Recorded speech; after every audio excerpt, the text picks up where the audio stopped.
तो फाइनाली दर्शक बंधु आपण गोटे बड़ खुशी खबर जो मैंने भी एपर्यंत सुभद्रा टंका को अपेक्षा करते तो से एत बड़ खुशी खबर आसी चतुर्थ पर्याय पर्यंत जो मैंने टंका पाई नथिले विभिन्न प्रकार भूल थिला सेमानकर जेमती कि एनपीसीआई डीबीटी अंडर प्रोसेस थिला तो सेमानकर वर्तमान टंका सरकार देवाई घोषणा करचंती तारीखटी घोषणा करचंती एवं कहिचंती जे सेही मानकर टंका जो माने एनपीसीआई थिला तांकर एनपीसीआई जो मानकर हेई नथला बा डीबीटी जो मानकर हेई नथला ए पर्यंत तो सेमाने मध्य जदि सेही तारीख भितरे आपण माने जदि करि रखुचंती तो डीबीटी हो बा एनपीसीआई जोटा आपण मानकर एनपीसीआई रिजेक्ट लिस्ट थिला एनपीसीआई आपण मानकर नथिला बैंक रे तो निहाती भाव में बैंक मानकू निर्देश दिया जाइए आपणकर कथाटी प्रायोरीटी दे प्रथमे आपणकर कार्य करेंगे बोली आउ से मानकर टंका ये जो कही रखुची गोटे बड़ बड़ बड़ खुशी खबर जो मान चतुर्थ पर्याय पर्यंत टंकाटी मिलनी एवं चतुर्थ पर्याय पर्यंत आपण मैंने अपेक्षा कर रखिले तो निहाती माने निहाती आपण गोटे बड़ खुशी खबर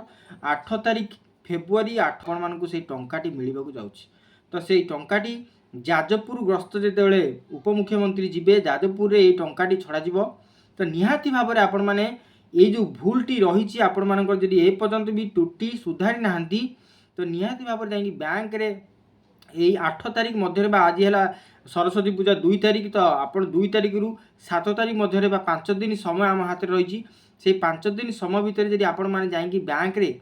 से कार्यटी कर रखुचनी आपण मानकर स्टाटस चेक करूँ बर्तमान सुधा कौन अच्छी जब अंडर प्रोसेस अच्छी बायोमेट्रिक आपण मानकर जो ई केवाईसी स्थिति अच्छी बायोमेट्रिक जब बायोमेट्रिक न ब्लांक थी तथापि आपण मैंने पाइबे ना कि आपण मानकर जो ई केवाईसी प्रकार अच्छी कंप्लीट न थी अंडर प्रोसेस अच्छी तथापि तो आपण मैंने टंकाटी पाइबे ना तो निहाती भाव में प्रथम आपण मानकर स्टाटस चेक करूँ जदि स्टाटस रे कौन भूल अच्छी देखुंत तो निहाती भाव में एनपीसीआईटा प्रथम तापर चेक करूँ एनपीसीआई चेक कला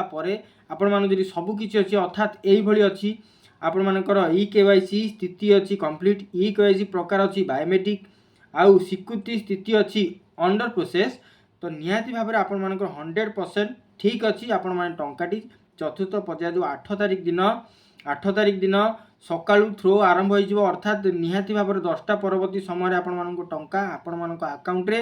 क्रेडिट हवा जाऊँगी तो आ पूर्व आपण मानकर स्थिति गुड़िक जदि यही भली सब रही तो निहाती भाव में आपण माने जो 20 लाख हिताधिकारी 21 लाख हिताधिकारी जो 2.5 लाख बर्तमान सुधा अच्छा एनपीसीआई रे रिजेक्ट लिस्ट सरकार कहते जदि से माने क्लीयर कर दियंती 7 तारिख मध्य तो निहाती भाव में 8 तारिख सकाळू आपण मानक अकाउंट क्रेडिट हम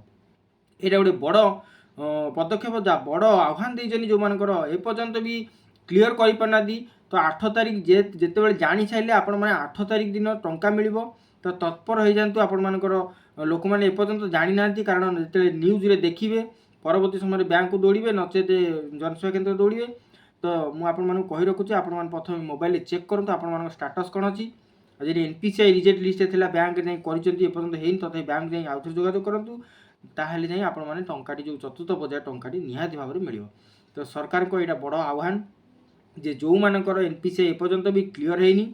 बा एनपीसीआई रे रिजेक्ट लिस्ट ना अच्छी आपण मैंने जानी ना न्यूज शुणिला आपण मैंने देखुं तो निहाती भाव में जाए आपण मैंने बैंक जोगाजोग करूँ ये चतुर्थ पर्याय टंकाटी पाइबा आपण मैंने जानते यही मास 8 तारिख रे जो चतुर्थ पर्याय शेष पर्याय टंकाटी मिल एवं मार्च 8 तारिख रे जो अच्छी सुभद्रार द्वितीय किस्ती